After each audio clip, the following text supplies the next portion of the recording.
어느 한적한 마을에 민수라는 청년이 살고 있었습니다. 그는 대도시에서의 직장 생활에 지쳐 고향으로 돌아와 잠시 휴식을 취하고 있었습니다.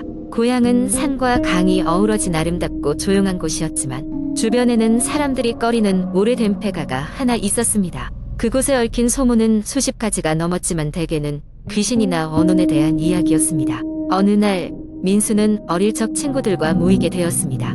그중 한 친구가 술김에 민수에게 폐가에 혼자 들어가 보라는 내기를 걸었습니다. 민수는 겁이 많지는 않았지만 마을의 묘한 분위기가 조금 꺼려졌습니다. 그러나 친구들의 부추김에 이끌려술 기운이 올라와 결국 폐가로 혼자 가게 되었습니다. 폐가는 생각했던 것보다 훨씬 음산했습니다. 허물어진 벽과 썩은 나무 냄새가 풍기는 그곳은 입구부터 음침한 기운이 맴돌고 있었습니다. 하지만 민수는 이 정도야 뭐라고 생각하며 손전등을 켜고 내부로 들어갔습니다. 거실과 주방을 지나면서 특별한 것을 찾지 못한 그는 안도의 한숨을 내쉬었습니다. 역시 괜찮잖아 라며 방심하며 마지막으로 침실로 들어섰습니다. 그때였습니다. 침실 벽에는 오래된 거울이 하나 걸려 있었는데 그 거울에 비친 자신의 모습이 무언가 이상하다는 것을 깨달았습니다. 다시 거울을 쳐다보니 거기에는 자신이 아닌 다른 누군가가 서 있었습니다. 얼굴은 보이지 않았고 긴 머리카락이 헝클어진 채고개를 숙인 형체였습니다. 민수는 그 자리에서 얼어붙었습니다. 이내 온몸에 소름이 일며 핏기가 가시기 시작했습니다. 민수는 이성을 되찾고 거울로부터 재빨리 물러섰습니다. 두려움에 휩싸여 벌벌 떨리며 뒤를 돌아봤지만 그곳에는 아무도 없었습니다. 착각이었겠지 라고 자신을 위로하려 했지만 뒤이어 벽 뒤에서 들리는 낮고 기이한 속삭임 소리에 더 이상 그곳에 있을 수가 없었습니다. 그는 정신없이 집을 뛰쳐나왔습니다. 그날 밤 친구들은 민수가 아무 말도 하지 않고 달려나오는 모습을 보고 장난이 심했다며 사과했습니다. 그러나 민수는 좀처럼 말을 꺼내려 하지 않았습니다. 시간이 지나 그는 친구들에게 폐가에서 겪은 일을 천천히 풀어놓고 그 이야기는 곧 마을 사람들 사이에서 소문처럼 전해지게 되었습니다. 며칠이 지난 후 민수는 폐가에서 보았던 형체, 정체가 너무나도 궁금해졌습니다. 그는 신중을 기하며 마을의 나이 많은 어르신을 찾아가 그 이야기를 하게 되었고 놀랍게도 할머니는 조용히 이야기를 들으며 고개를 끄덕였습니다. 그리고 아주 오래전 그 집에서 있었던 비극적인 사건에 대해 들려주었습니다. 그 집에는 한 가족이 살았었고 그중 딸아이가 아직 결혼식 전날 밤 끔찍한 사고로 세상을 떠났다는 것이었습니다. 이후로 그 집은 비어있게 되었고 사람들은 그곳에 출입을 꺼려하게 됐던 것이었습니다. 민수는 할머니의 이야기를 듣고서야 폐가에서 본 것이 착각이 아님을 확신하게 되었습니다. 이후로 그는 폐가 근처에는 얼씬도 하지 않았고 마을 사람들도 그 집에 대해 이야기를 꺼내는 것을 삼가했습니다. 이 사건은 시간이 흘러도 잊혀지지 않고 여전히 마을의 새로운 귀신썰로 전해지고 있습니다. 민수가 경험했던 그 기이한 밤은 이렇게 마을에 또 하나의 전설로 남게 되었습니다. 두 번째 이야기 대학생이었던 나는 방학을 맞이해 친구도 명과 함께 여행을 떠나기로 했다. 우리는 멀리 가지 않고 도심에서 차로 2시간 거리에 있는 작은 산골 마을로 여행지를 정했다. 그곳에는 오래된 폐가가 있는데 그곳에 가면 뭔가 특별한 경험을 할 수 있다는 이야기를 들었기 때문이다. 그 폐가는 과거에 큰 화재가 있었고 그때부터 사람들이 그곳에서 이상한 소리를 듣거나 귀신을 보았다는 소문이 돌고 있었다. 우리는 호기롭게 출발했다. 마을에 도착했을 때는 해가 막 지기 시작하는 시간이었다. 폐가는 마을에서도 조금 떨어진 외딴 곳에 있었다. 차를 세우고 숲길을 따라 30분쯤 걸었을 때 우리는 결국 폐가에 도착할 수 있었다. 해가 기우면서 주변은 어둡고 을씨년스럽게 변해갔다. 폐가는 생각보다 더 황량했다. 부서지고 낡은 외관은 마치 고지라도 무너질 것만 같았고 창문은 모두 깨져 있었다. 우리는 두려움을 느끼면서도 호기심이 앞서 폐가 안으로 들어갔다. 안은 어둠과 먼지로 가득 차 있었다. 우리는 스마트폰 플래시를 켜고 주위를 살폈다.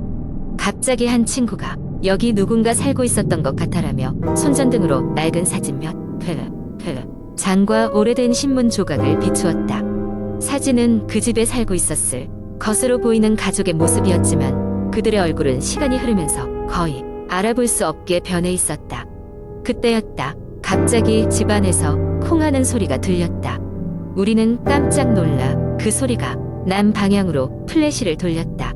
아무것도 보이지 않았지만 우리 모두 그 소리가 우리 바로 위층에서 났다는 것을 알 수 있었다. 우리는 잠시 주저했지만 겁낼 필요 없다는 듯 서로를 북돋우며 위층으로 향했다. 계단을 올라갈 때마다 삐걱거리는 소리가 심장을 조여왔다. 마침내 위층에 도착했을 때 공기는 더 차갑고 무거운 느낌이었다. 우리는 각 방을 살피기 시작했다. 첫 번째 방은 비어 있었고 두 번째 방에서도 특별한 것은 보이지 않았다. 세 번째 방의 문을 열었을 때 그곳에는 누군가가 생활한 흔적이 있었다. 땅바닥에는 낡은 이불과 곰팡이가 핀 베개가 놓여 있었고 그 옆에는 빗자루와 양동이 같은 청소 도구가 있었다. 우리는 서로의 얼굴을 바라보며 이곳에 누군가 있었다는 것을 확신하게 되었다. 그 순간 갑자기 문이 쾅 하는 소리와 함께 닫혔다. 우리는 깜짝 놀라 비명을 질렀고 문을 열고 도망치려고 했지만 문은 꼼짝도 하지 않았다. 밖에서는 누군가가 문을 잡고 있는 것만 같았다. 우리 셋은 공포에 질려 어찌할 바를 몰랐다. 결국 우리는 힘을 합쳐 그 문을 밀어내기로 결심했다. 셋이 함께 힘껏 문을 밀자 다행히 문이 서서히 열리기 시작했다. 그와 동시에 우리 뒤에서 누군가의 낄낄거리는 웃음소리가 들려왔다. 돌아보았지만 아무것도 없었다. 우리는 그 웃음소리를 무시할 수 없어 서둘러 계단을 내려갔다. 폐가를 벗어날 때까지 등 뒤에서 서늘한 시선이 느껴졌지만 멈추지 않고 계속해서 달렸다. 밖으로 나왔을 때는 이미 밤이 깊어 있었다. 차로 돌아가는 길 우리는 아무 말도 하지 못했다. 다시는 그 폐가에 가지 않겠다고 다짐하면서도 그날 밤 우리가 경험한 것이 무엇인지의 답을 찾지 못한 채로 여행을 마무리했다. 이후로도 그 마을은 우리에게 미스터리한 장소로 남아있었다. 인터넷에 그곳에 대한 정보를 찾아보았지만 우리가 겪었던 경험과 일치하는 이야기를 찾을 수는 없었다. 지금도 가끔 그때의 웃음소리가 꿈속에 나타나곤 한다. 그 폐가에서 도대체 무슨 일이 있었던 것일까? 우리는 아마도 영원히 알 수 없을 것이다. 세 번째 이야기. 몇 년 전 나는 친구 2명과 함께 여름 휴가를 맞아 경상남도의 작은 시골 마을로 여행을 갔다. 그 마을은 산과 계곡이 아름답기로 유명했으며 우린 도시의 소음과 스트레스를 벗어나 자연 속에서 휴식을 취하고 싶었다. 마을은 너무 작아서 가로등 불빛 하나 없었고 밤이 되면 마치 세상과 단절된 것처럼 느껴졌다. 우리의 숙소는 오래된 한옥으로 마을 중심에서 조금 떨어진 외진 곳에 있었다. 첫날 밤 우리는 낮 동안 계곡을 헤집고 다녔기 때문에 피곤해 지쳐 이른 시간에 잠자리에 들었다. 새벽 2시쯤 되었을까? 갑자기 깨어나서 주변을 살펴보니 친구 하나가 없었다. 그 친구는 가끔 몽유병 기미가 있어 특별히 신경 써야 했다. 나는 그의 이름을 살며시 부르며 마당으로 나갔고 마당 끝에 서 있는 누군가의 실루엣을 발견했다. 그 형체가 우리 친구라 생각하고 다가가려 했으나 가까이 가면서 이내 이상한 점을 느꼈다. 형체는 뭔가 부자연스러웠고 곰곰이 보다 보니 발이 공중에 떠 있었다. 순간 등골이 오싹해졌고 난 본능적으로 몇 발짝 뒤로 물러났다. 그리고 집으로 들어가 다른 친구를 급히 깨워 상황을 설명했다. 우리 둘은 함께 그 형체가 있던 곳으로 다시 나가 보았지만 그곳엔 아무것도 없었고 사라져버렸다. 그 일이 일어난 후로 우린 쉽게 잠들 수가 없었다. 그러나 다음날 아침 마치 아무 일도 없었다는 듯 실종된 친구가 거실 소파에서 잠든 상태로 발견되었다. 어찌된 영문인지 그는 자신이 어떻게 거기로 갔는지 전혀 기억하지 못했다. 둘째 날 밤 이번에는 서로의 잠버릇이나 몽유병을 더 이상 가볍게 여기지 않기 위해 경계를 늦추지 않기로 약속하고 나서야 겨우 잠에 들 수 있었다. 그러나 그날 밤 몇 시간 지나지 않아 나는 이상한 소리에 잠에서 깼다. 마치 누군가가 한옥의 복도를 걸어다니는 듯한 발자국 소리였다. 나는 심장이 두근거리는 걸 느끼며 천천히 문을 열고 복도를 내다보았다. 복도 끝에는 어제 봤던 그 실루엣이 또다시 떠 있었다. 이번에는 좀 더 가까이 다가가 보니 그것은 마치 오랜 세월을 견딘 듯 낡아빠진 한복을 입고 있는 여인의 모습이었다. 나는 얼어붙은 듯 그 자리에 서서 미동도 할 수 없었다. 그 순간 실루엣이 천천히 돌아서더니 입가에 어두운 미소를 머금고 있었다. 그때 갑자기 복도가 휑하니 아무것도 없는 빈 공간으로 변해버렸다. 다음날 아침 우리는 이 기묘한 경험에 대해 마을 주민들에게 이야기를 전했다. 주민들은 놀랍다는 듯한 표정을 지으며 그 한옥에 얽힌 오래된 전설을 이야기해 주었다. 그곳은 한때 마을에서 저주받은 여인이 살던 집이라고 했다. 그녀는 마을 주민들에게 외면당한 채 세상을 떠났으며 이후 그녀의 영혼이 집을 떠나지 못하고 방문객들에게 모습을 드러낸다는 소문이 있었다. 우리는 더 이상 그곳에 머무를 용기가 없었고 급히 짐을 꾸려 마을을 떠났다. 도시로 돌아가기 전까지도, 그리고 몇 년이 지난 지금도 그때 겪었던 일을 완전히 잊을 수가 없다. 아마도 그곳의 여인은 여전히 누군가에게 다가가 자신의 이야기를 전하고 있을지도 모른다. 네 번째 이야기. 어느 날 나는 평소와 다름없이 인터넷을 서핑하고 있었다. 요즘 따라 이상하게 아침부터 기분이 가라앉고 알 수 없는 불안감이 스멀스멀 기어오는 것 같았다. 친구들이 재미있다고 추천한 공포 게시판에 들어갔는데 약간의 등골이 서늘한 이야기를 찾고 싶었던 것이다. 그렇게 한참 동안 여러 가지 이야기를 읽고 있었는데 눈에 띄는 제목 하나가 화면에 걸렸다. 제목은 거울 속에 였다. 굉장히 흔한 설정이잖아. 설마 거울 속 다른 세계 이야기인가? 생각하며 클릭했다. 그러나 그 이야기는 예상보다 훨씬 더 섬뜩했다.